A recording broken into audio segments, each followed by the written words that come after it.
Amado Deus, Pai querido, nós te glorificamos nesta hora preciosa, neste momento inigualável, Senhor, em que a Tua mão poderosa nos tem conduzido até aqui, pois nós cremos no Senhor Deus e sabemos em quem temos crido, porque muitos, ó Deus, por aí não têm noção, falam, dizem crer no Deus Criador dos céus e da terra, mas não sabem quem é esse Deus. Nós sabemos em quem temos crido, estamos certos de que Tu és poderoso e por isso apostamos, arriscamos a nossa vida, porque sabemos que o Senhor opera além do que pedimos ou pensamos. Nesta manhã, ó Deus, capacita-nos a entender, compreender a Tua palavra, que sejamos aquele aluno que absorva o ensinamento do seu mestre, e o Senhor é o único que nesta manhã nos pode ministrar, ensinar, capacitar, porque o mundo amanhã, ó Deus, apresentará as suas propostas, e nós temos que estar firmes para declarar: está escrito e está escrito. Por isso sustenta-nos, para que sejamos obreiros aprovados, com os quais o Senhor possa enfim contar. Assim nos concede a Tua graça nesta manhã, em nome de Jesus. Amém. Vamos seguir então o nosso padrão. Temos perguntas nesta manhã na congregação? Temos. Vamos estar ouvindo a pergunta do irmão.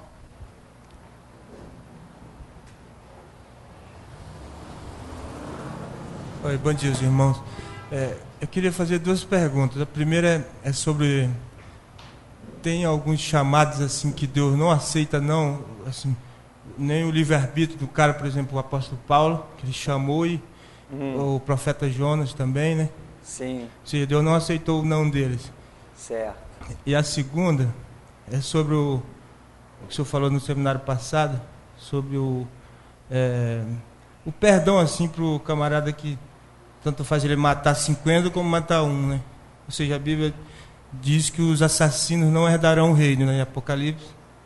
Então, assim, a pergunta seria: o que, mesmo que esse camarada seja perdoado, e a vida daqueles que ele ceifou, que ele tirou o direito de viver, né? Então, assim, se o senhor podia falar mais um pouco sobre isso. Certo. Então, veja bem, há ocasiões em que Deus não aceita não. E Ele vai trabalhar, e se a pessoa insistir na desobediência, ela vai pagar o preço. O exemplo está exatamente como já foi mencionado. Jonas. Deus diz o quê? Jonas, vai a Nínive. O que Jonas sabia ou o porquê exatamente, vamos deixar de lado por enquanto. A Jonas disse assim: não, eu não vou nessa cidade. Eu não vou pregar em Nínive. Ora, ele não era profeta? A Escritura trata Jonas de um profeta de Deus. Então, eu sou profeta, eu sou honrado como profeta, eu sou exaltado como profeta, porque todo servo de Deus está acima de qualquer média. Ele gostava muito de ser profeta, eu tenho certeza disso, que esse título o enobrecia, o destacava. Aí na hora de receber a missão, não vou não. Como que não vai? Ora, quando você trabalha numa empresa, você todo mês não tem lá o seu salário, se a empresa tem benefícios, você não recebe os benefícios, aí na hora que o patrão diz assim: por favor, realiza esse trabalho aqui, você diz: eu não. Ué, como não? Não, justa causa, rua. Ora, se eu fosse o patrão, eu faria isso. Justa causa, rua. Meu amigo, eu te dou salário o mês todo, te sustento, pago os teus feriados, pago tuas horas extras, pago tudo que você faz aqui dentro. Como é que você não vai fazer o que eu estou te mandando? Só que as pessoas não veem Deus como um patrão, veem Deus como um palhaço. A maioria das pessoas vê Deus como um palhaço, não como um patrão. Mas a Escritura diz que horrenda coisa é cair nas mãos de um Deus vivo.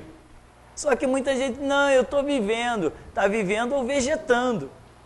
Viver é uma coisa. Jesus diz assim: eu vim para que tenham vida e vida em abundância. O que muita gente tem vivido não é vida em abundância, é uma ilusão, né? Como diz aquele louvor: o muito que nós temos visto não passam de gotas diante daquilo que podes e queres fazer. Israel batia no peito dizendo: temos por pai Abraão.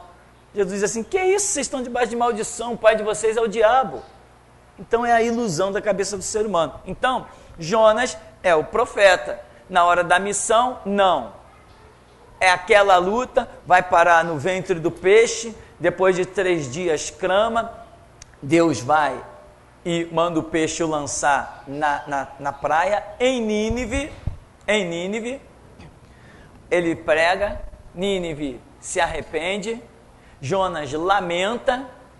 Está vendo, Senhor? Eu não queria pregar. Ele fica constrangido, ele fica decepcionado, porque a cidade se arrependeu. Ué, mas o propósito de Deus não é buscar e salvar o que havia perdido? Por acaso Deus tem prazer na morte do ímpio? A Escritura até não diz orai pelos que vos perseguem, pelos que vos maldizem, orai pelos vossos inimigos. Não é até isso que a Escritura diz? Jonas não está com essa filosofia. A ideologia de Jonas é diferente. Aí Deus vai e faz assim. Jonas deita lá, aí Deus faz nascer uma planta, vai e cobre Jonas, dá aquele refrigério. Aí Jonas fica feliz. No cair da tarde, Deus deixa um bicho nascer, ferir a planta murcha, Jonas fica revoltado. Que isso, uma boboreira tão bonita, uma planta, por que isso aconteceu? Aí Deus diz assim, ué, tu está tão indignado por causa de uma planta? E aqueles milhares de almas lá de Nínive? Qual é a tua concepção de realidade? Não é assim que acontece? Muita gente não chora com a cena de um animal em sacrifício na televisão, mas eu não vejo ninguém chorando porque tem milhares de crianças no lixão comendo coisa podre. É a concepção do ser humano, é assim. Ah, lá, ó, vai passar hoje aí num programa aí da Record, da prostituta Record, vai passar um programa, todo mundo vai chorar emocionado com a história de um leão.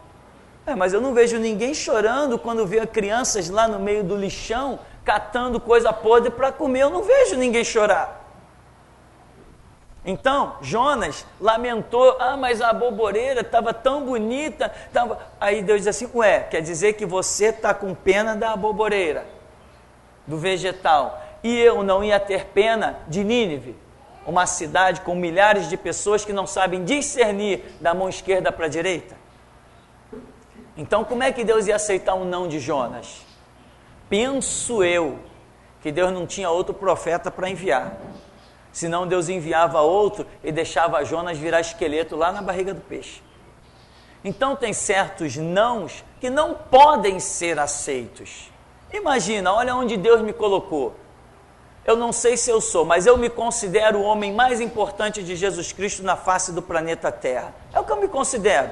Cada um considere o que quiser, eu me considero isso. O homem mais importante de Jesus Cristo no planeta Terra sou eu. Eu considero isso. Aí Deus me pôs numa posição que eu acredito estar, não estou pedindo consideração de ninguém que me ouve no mundo inteiro agora. Estou falando das minhas considerações, do que eu penso de mim mesmo diante do Deus que eu sirvo. Jesus me colocou numa posição tremenda, aí daqui a pouco ele me dá uma mensagem, grava o vídeo tal. Eu digo, não senhor, esse vídeo aqui eu não vou gravar não. Esse negócio não é para mim não, esse negócio é pesado, eu vou sofrer perseguição, vão falar mal de mim, Aí Deus vai aceitar o meu não, como se fosse o meu escravo? Não, então tem não que não é aceito. Tem não que não é aceito. Se teu filho chegar, tu tem uma filha de 12, 13, 14 anos, que chega para você, que tem um conceito familiar firmado, forte, aí você vai e diz assim, a tua filha vem assim, eu vou para o shopping passear com as minhas coleguinhas. Você diz assim, vai aonde? No shopping? Não vai não. Não, eu vou. Ela vai? Eu te pergunto, ela vai? Você vai aceitar? Não, então tem coisas que não são aceitáveis. Por quê? Porque existem outros conceitos por trás disto. Então, o não de Paulo, por exemplo, né? Qual era o propósito de Jesus com Paulo? Paulo, sai de Jerusalém, que eu vou te enviar para os gentios de longe. Eu tenho um plano, Paulo, de salvar milhares de gentios pelas tuas mãos, lá fora de Israel. Eu tenho um plano de fundar milhares de igrejas, salvar milhares de almas. Esse é o meu projeto, Paulo. Não, Senhor, mas eu vou pregar aqui para os judeus. Não, Paulo, mas eles nem vão receber o teu testemunho. Eu quero que você pregue para os gentios. Não, não. Tá, então tá bom. Ficou tudo por isso mesmo? Não, não ficou por isso mesmo. Daquela prisão, já falamos milhares de vezes, Pedro foi livre 2 vezes da prisão onde Paulo lá mofou. Depois, cadê a pregação dele? Quando ele abre a boca para pregar em Jerusalém, os guardas prendem ele, ninguém ouve nada, ninguém ouviu o testemunho dele, ninguém ouviu nada de Paulo. Ele foi para uma cadeia, depois foi transportado para Roma, testemunhou em Roma, testemunhou preso em Roma, tá, acabou a história. Diz a tradição que se levantou um imperador, Nero, e mandou decapitar Paulo na cadeia. Cadê a grande pregação de Paulo? Deus aceitou o não de Paulo? Não, Deus deixou ele na cadeia apodrecer lá e morrer.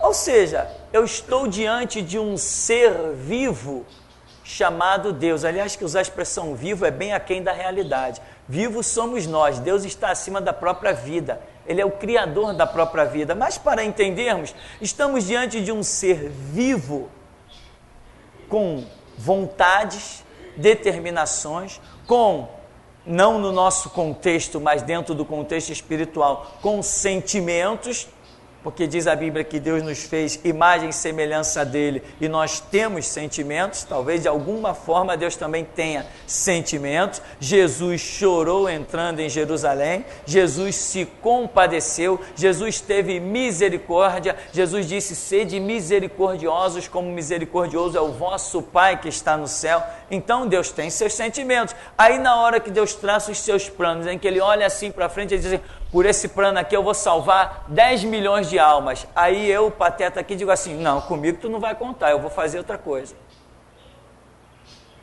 Ele vai aceitar? Não. O meu livre-arbítrio, ele existe.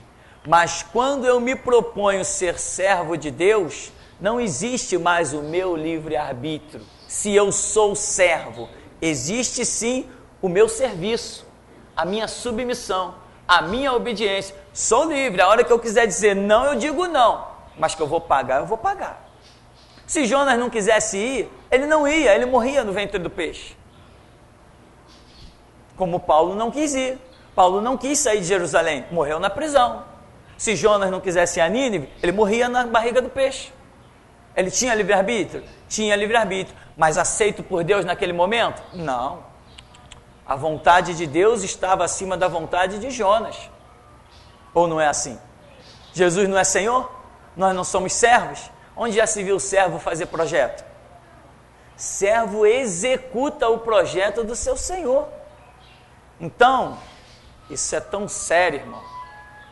Muita gente não entende isso e acaba se arrebentando pela vida. Deus é um ser vivo. Imagine Deus como um patrão, como um ótimo patrão, mas imagine ele como um patrão. Eu sempre lembro a história de um pastor, ele me contou que ele estava dirigindo uma igreja, mas o horário de abrir a igreja era tipo 7h30, 8 horas, não tinha um horário específico de abrir a igreja. Ele sempre chegava meia hora depois, 40 minutos depois, 1 hora depois, às vezes ligava, irmão, abre a igreja aí que eu estou atrasado, e esse relaxamento. Ele conta que um dia ele vem chegando na igreja, quando ele abre a porta da igreja, depois de chegar tarde, né? Ele levanta a porta da igreja, aquelas portas de enrolar para cima, quando ele abriu aquela porta, que ele olha no meio da igreja, um anjo enorme, o anjo sacou o cartão de ponto, foi lá num relógio espiritual e bateu, trec!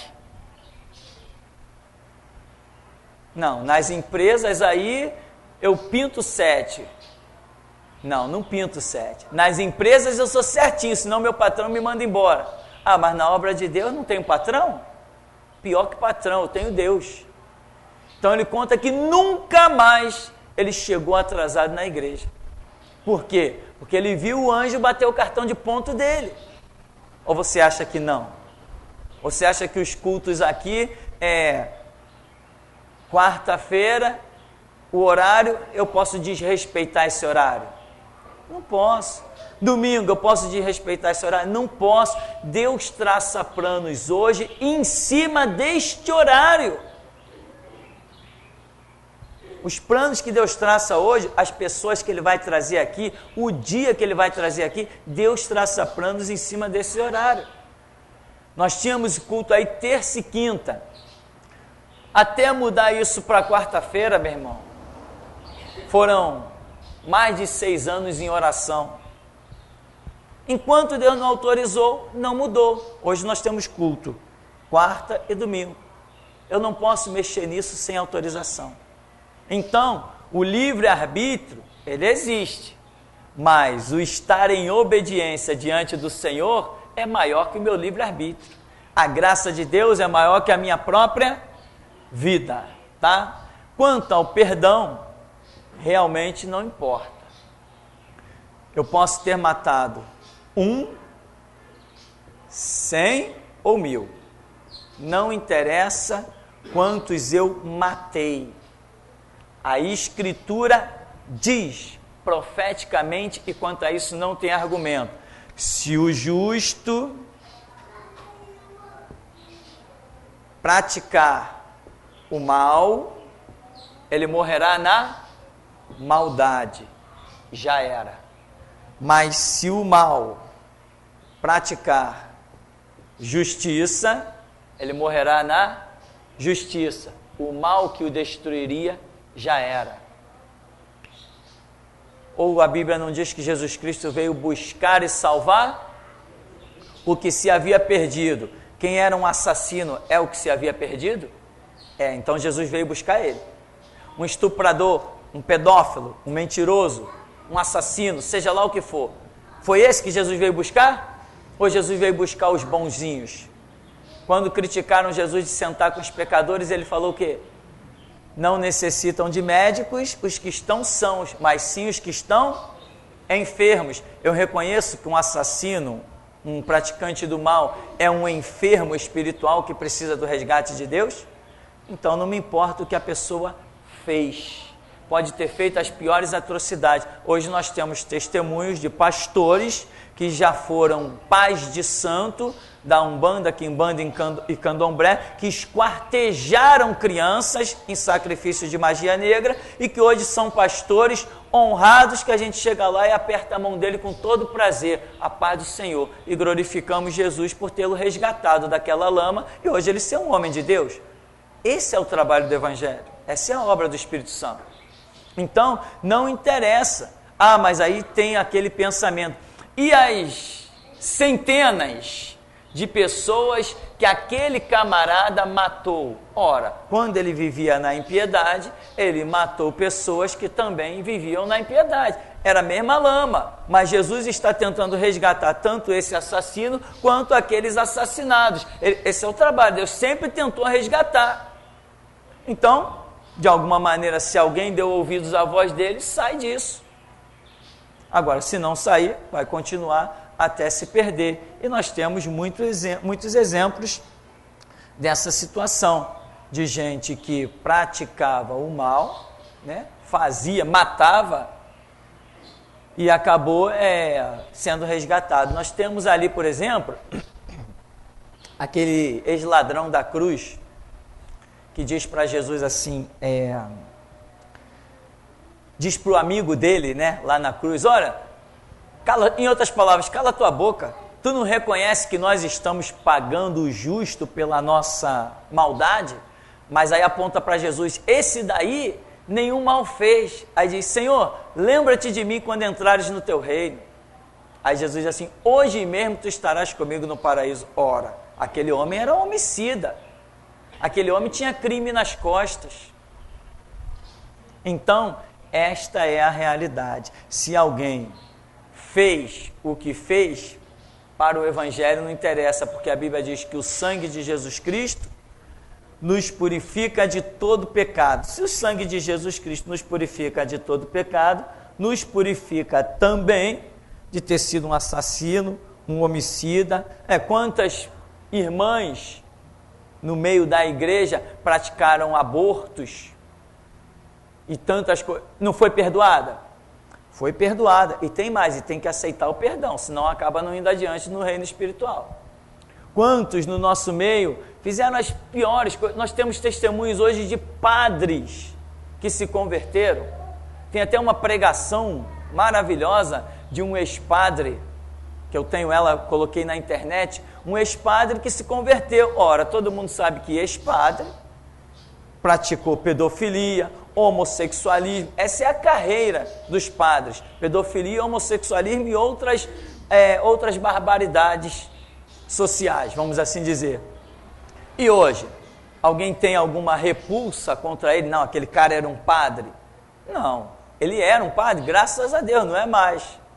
Pertence ao reino de Jesus Cristo agora. Então, o perdão existe e não interessa o que nós tenhamos feito. Simplesmente não interessa. O que eu fiz está feito, eu não posso mudar. Eu só posso me arrepender. A Bíblia diz: se confessarmos os nossos pecados, Ele é fiel e justo para nos perdoar os pecados e nos purificar de toda a injustiça. Então, esta é a realidade com relação ao perdão. E só para concluir, eu conheci muita gente que não foi adiante na caminhada do Evangelho, na caminhada espiritual, simplesmente porque não entendia a questão do ser perdoado por Deus. Não, mas como que Deus vai me perdoar se eu fiz isso, fiz aquilo, aquilo outro? Agora simplesmente Deus me perdoa? É simplesmente na regra dele. Se eu me arrependo do meu pecado, confesso a ele, acabou a história. Isto é regra, não fui eu que criei essa regra. Quem criou essa regra é alguém que está acima dos céus. Pastor, a minha dúvida é referente ao ladrão da cruz, mediante ao reconhecimento dele. E Jesus declara para ele: hoje mesmo estarás comigo no paraíso. Sim. Aqui em João 17, nós vemos o encontro de Jesus com Maria Madalena, e ele afirmando para ela: não me detenhas que eu não subi ainda para o meu Pai. Essa é a questão que eu não entendi. Que ele afirmou para o ladrão, né? Hoje mesmo estarás comigo no paraíso. E aí aqui na frente ele vira para ela e fala: não me detenhas, pois ainda não fui para o meu Pai. Sim, quando ele diz hoje mesmo, eu não vou colocar aqui uma declaração bíblica, vou colocar o que eu penso, né? Hoje mesmo estarás comigo no paraíso. Tá, esse hoje pode ter sido aquele instante da morte ali na cruz. Morreu, foi. Com Maria Madalena foi 3 dias depois, né? Então a história já está bem mais longe quando ele diz assim: não me detenhas porque ainda não fui para o meu Pai. Não é isso? Pai, ora, mas nós sabemos que o Pai não está no paraíso. Então, se ele diz para aquele ladrão: hoje mesmo estarás comigo no paraíso, tá, levou e apresentou o cidadão lá no paraíso. Mas aqui ele diz: não me detenhas porque ainda não fui para o meu Pai. Quando ele foi ao paraíso, ele não foi ao Pai. Biblicamente, nós entendemos que o paraíso não é a habitação de Deus. É uma habitação intermediária dos salvos, a semelhança do inferno, que é uma habitação intermediária dos condenados. Os salvos, depois do paraíso, herdarão a glória de Deus, e os perdidos, depois do inferno, herdarão o lago de fogo e enxofre, que é a chamada segunda morte. Então, quando ele diz: hoje mesmo estarás comigo no paraíso, tá, pode ser que naquela tarde ali, que Jesus morreu, apresentou aquele ladrão também no paraíso. Mas depois ele se manifesta ali, Maria Madalena, quando ela está chorando lá próximo ao sepulcro, depois de ver o sepulcro aberto, ele diz: não me detenhas porque ainda não fui para o meu Pai. É uma situação bem diferente lá no reino espiritual, pelo que eu entendo na revelação bíblica. Agora, esse não me detenhas porque ainda não fui para o meu Pai, existe a questão de que ele era o sacrifício. Então, o sacrifício não poderia ser tocado senão pelaquele que o estava oferecendo. Doutrina judaica, né? ritual judaico, tradição judaica. Então, Jesus é um sacrifício oferecido pelo Pai. A Bíblia diz, Deus amou o mundo de tal maneira que deu o seu Filho. João Batista diz assim, eis o Cordeiro de Deus que tira o pecado do mundo. Então, Jesus Cristo é uma oferta de sacrifício que o Pai dá em resgate da humanidade. Então, esse sacrifício que Jesus fez, ele tinha, antes de ser tocado, vamos assim dizer, considerando um ritual judaico, antes de ser tocado por qualquer um, ele tinha que primeiro ser tocado pelo próprio Pai. Então Jesus diz assim para aquela mulher, não me toques. Algumas palavras dizem, não me detenhas. Outras dizem, não me toques, porque eu ainda não fui para o meu Pai, ou seja, eu ainda não me apresentei ao Pai. Tá, Jesus vai, daqui a pouco está lá no meio dos discípulos, inclusive Tomé, Jesus entra pela, não sei se pela parede, pela porta ou pela janela, e diz assim, vai direto a Tomé, aqui Tomé, pode me tocar, vê, sou eu mesmo. Então ele já tinha sido apresentado ao Pai, aí vem e se apresenta aos seus discípulos. Uma questão de cronologia, né? Não tem muito a ver com doutrina prática, é uma cronologia espiritual aí que às vezes fica bem complicada, mas dá para a gente simplificar ela um pouquinho.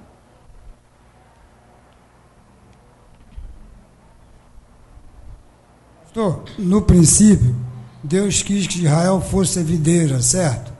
E eles prevaricaram. Então, para resgatar a humanidade, foi por isso que Deus mandou Jesus como videira, onde ele diz, eu sou a videira verdadeira? Perfeito. Aí nós já entramos no que a gente chama de simbologia, né? Por exemplo, o tipo da simbologia que eu não havia atentado, mas o irmão atentou e eu considero uma simbologia muito perfeita, porque Israel era considerado figueira, videira e oliveira. Essas três simbologias de árvores recaem, né? Nós sabemos que é o símbolo do Pai, a figueira é o Pai, a videira é o Filho, Jesus, e a oliveira é o Espírito Santo.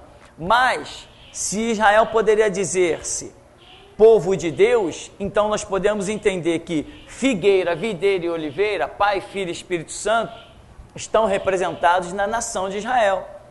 Porque Jesus falou, quem tem o Pai tem o Filho, quem não tem o Filho também não tem o Pai, ou seja, ninguém pode ter um sem ter os outros.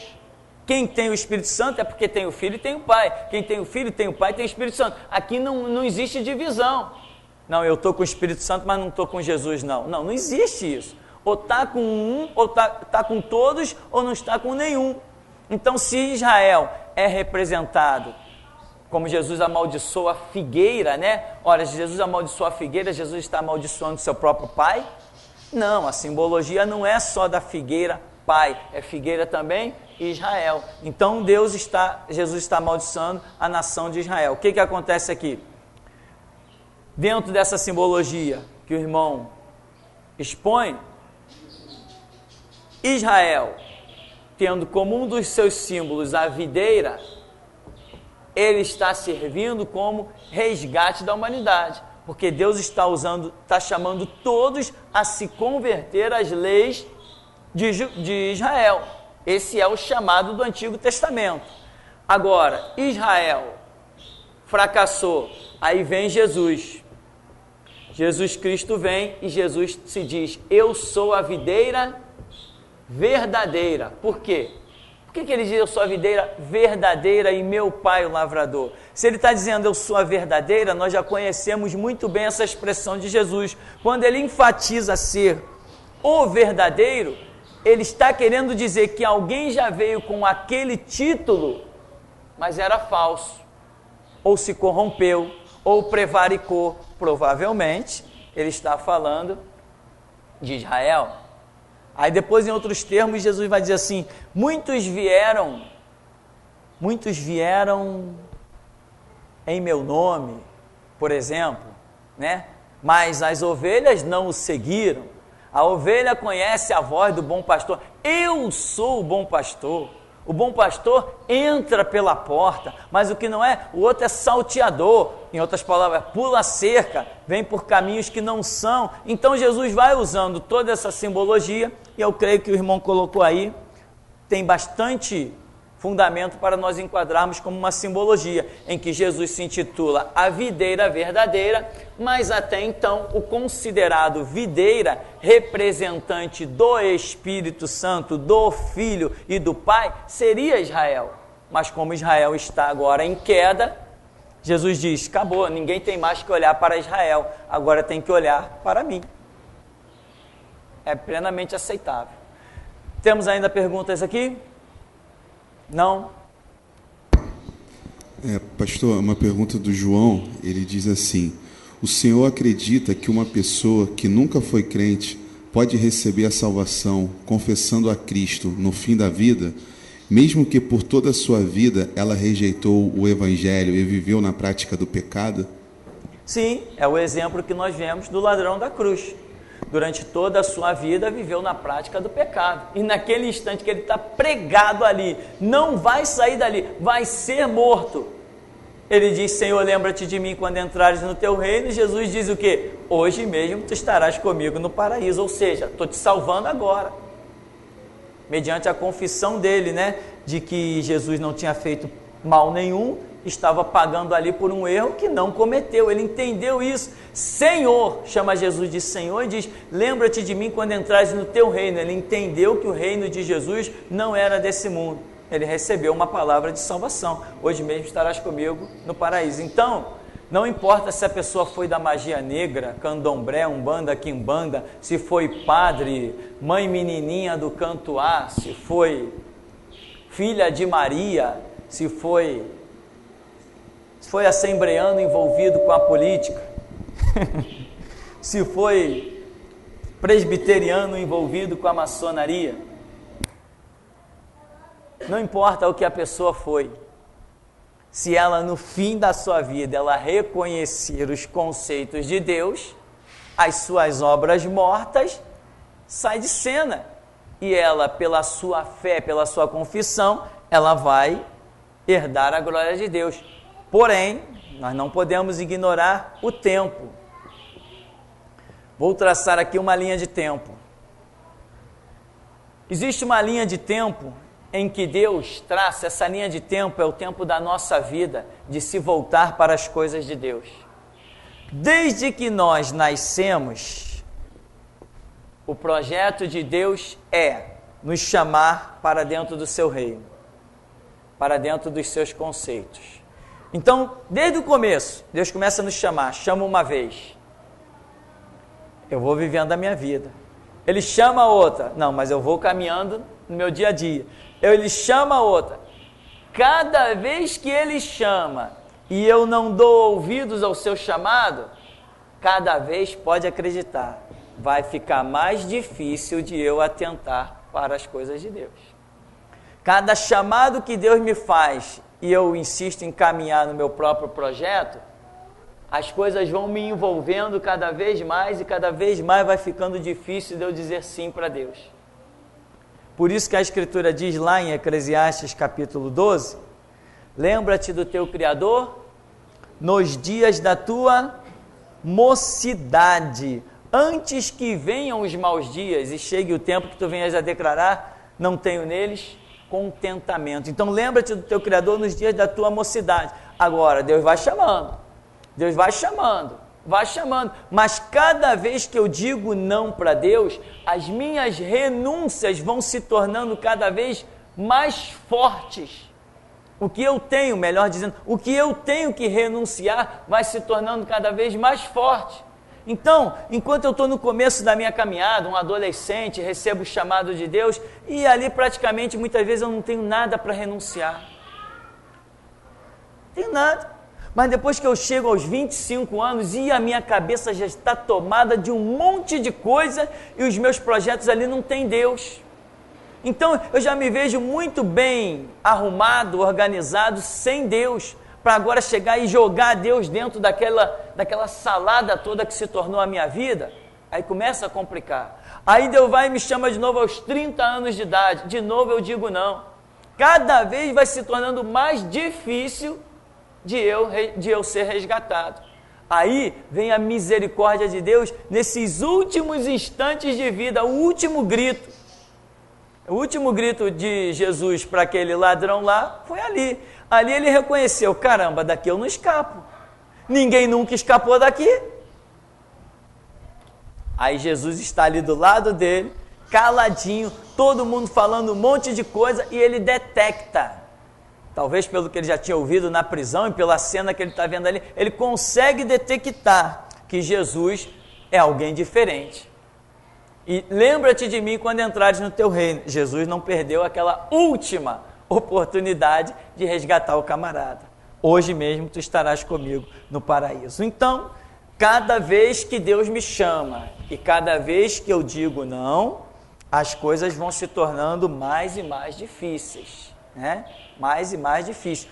Quanto mais complexa é a vida de uma pessoa, por exemplo, a pessoa é um empresário, o camarada tem iate, o camarada é dono de canais de televisão, ele tem um monte de conceitos, ele tem um mundo nos pés dele, para esse camarada ter a humildade de sair do seu pedestal e sentar num banco de igreja, é complicado às vezes.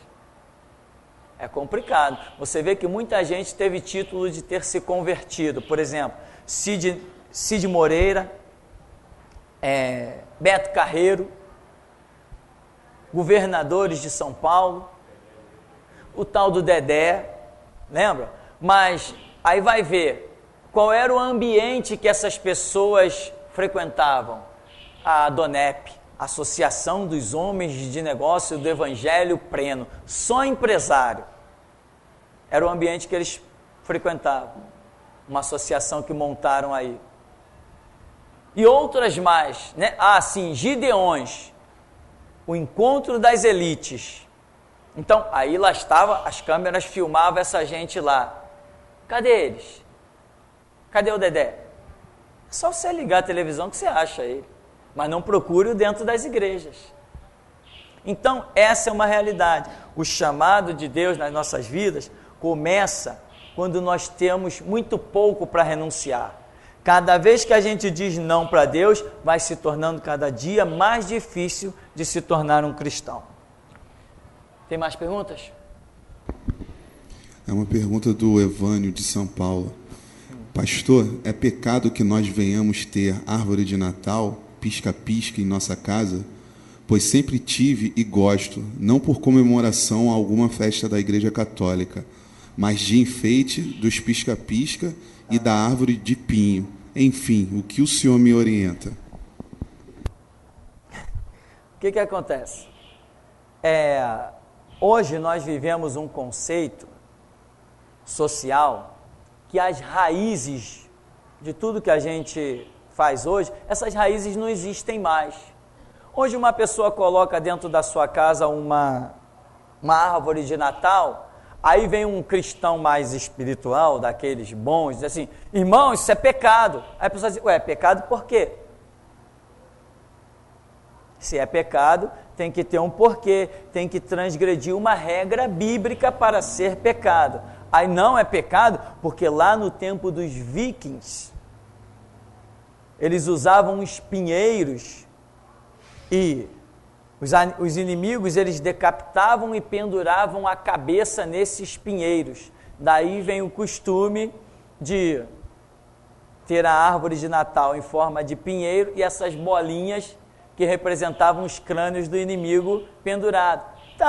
Só que aqui dentro do meu coração, aonde acontece a verdadeira reverência e o verdadeiro louvor, aqui não é isso.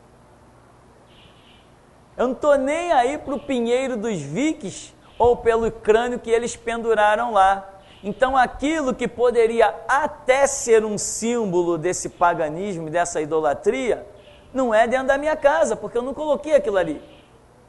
Da mesma maneira que eu coloquei aquele pinheirinho ali, umas bolinhas, ou seja lá o que for, eu poderia ter colocado qualquer outra coisa aqui. Nós temos enfeites aqui dentro da igreja, sempre que faz aniversário aqui, ou festa, seja lá o que for, nós enfeitamos tudo aí. É símbolo de paganismo? Sim. Teve um camarada desses muito espirituais, né, que frequentava a Universal, aí disse que queria conversar comigo, tá, abri as portas e deixei o camarada dentro da minha casa. Quando ele olha para o meu chão, que é um piso preto, um piso branco, um piso preto, um piso branco, pastor, esse chão aí é da maçonaria. Não é não, é meu, irmão, comprei com o meu dinheiro. Eu paguei o pedreiro, a diária dele para botar o chão, é meu, não é da maçonaria.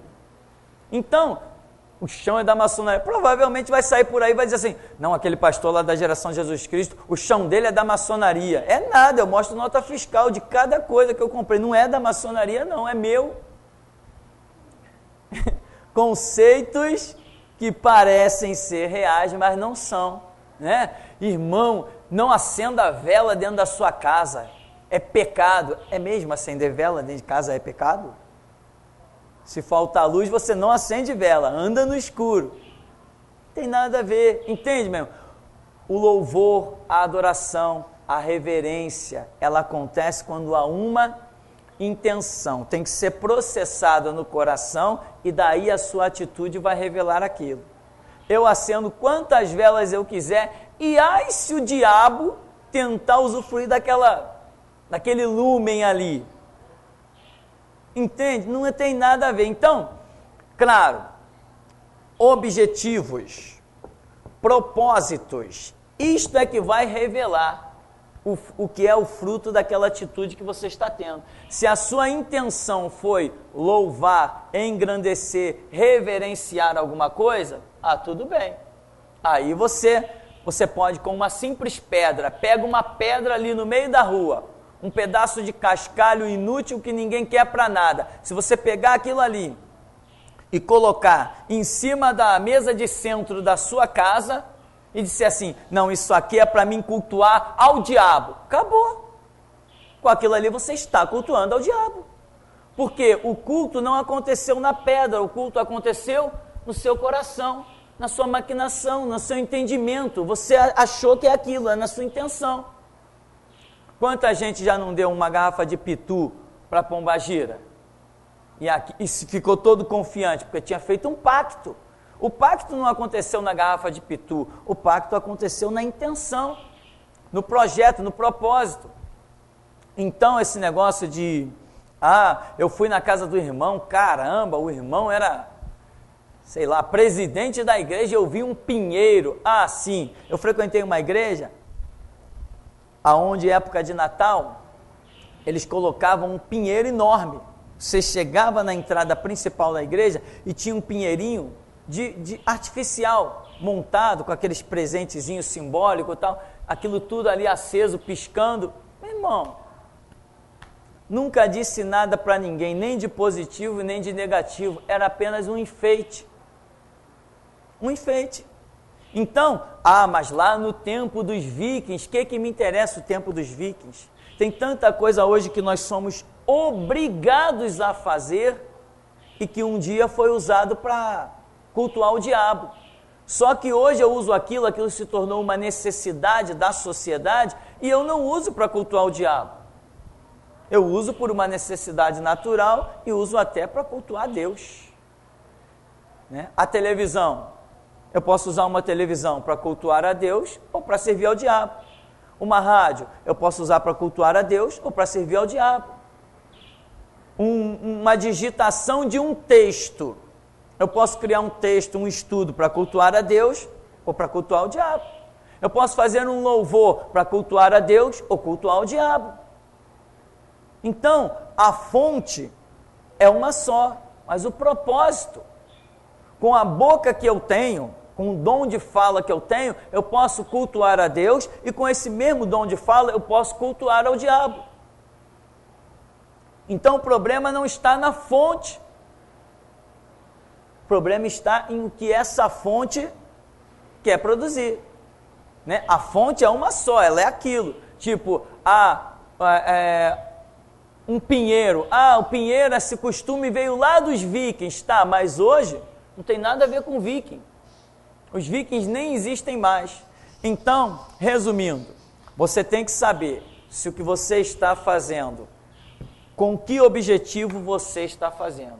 Não, o objetivo é só de enfeitar aqui. Então, beleza, enfeitou e acabou a história. Não, o objetivo é de cultuar a Deus. Então, você cultua a Deus. Não, o objetivo é trazer à memória as obras más que um dia um povo realizou. Então, você está fazendo.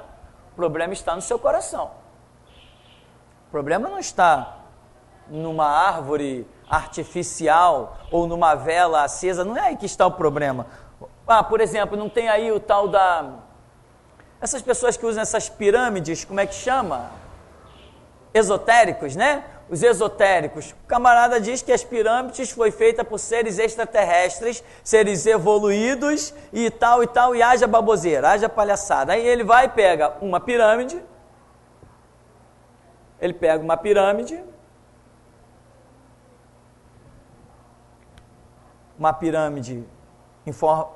feita de cristal, ou feita de um material reluzente, e coloca aquilo, uma na estante, uma no banheiro, uma na cozinha, uma debaixo da cama, uma na casa do cachorro, uma na gaiola do papagaio, porque para ele aquilo ali vai tirar os maus fluidos.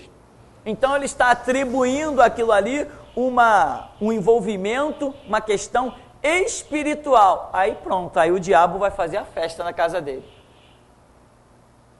Mas tem pessoas que olham para uma pirâmide apenas como um objeto de arte, cheia de luzes refratárias, aquela coisa bonita, e dizem, poxa, que pirâmide legal, vou botar lá na minha estante.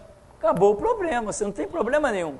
Agora, se você disser, não, vou botar essa pirâmide na minha estante, porque ela vai afastar os maus espíritos, os maus fluidos, aí você tem um problema. Amém? Então a questão é essa. Eu sei que muita gente não pensa como eu, mas é assim que eu penso.